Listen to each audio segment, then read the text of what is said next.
ஜனநாயகன் படத்தின் முதல் பாடல் தீபாவளிக்கு ரிலீஸ் ஆக உள்ளது. வினோத் இயக்கத்தில் விஜய் நடித்து வரும் கடைசி படம் ஜனநாயகன். அவருடன் பூஜா ஹெக்டே, பாபி தியோல், பிரியாமணி, பிரகாஷ்ராஜ் உள்ளிட்ட பலர் நடிக்க அனிருத் இசையமைக்கிறார்.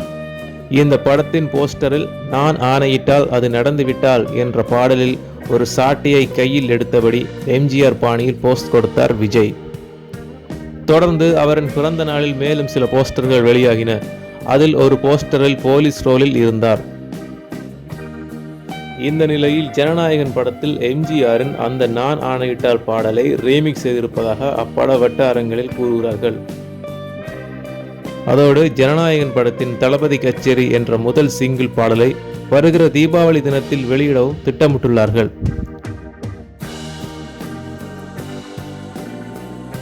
நன்றி நண்பர்களே, இது போன்ற சினிமா தகவல்களை தெரிந்து கொள்வதற்கு எங்களுடைய சேனலை சப்ஸ்கிரைப் செய்யுங்கள்.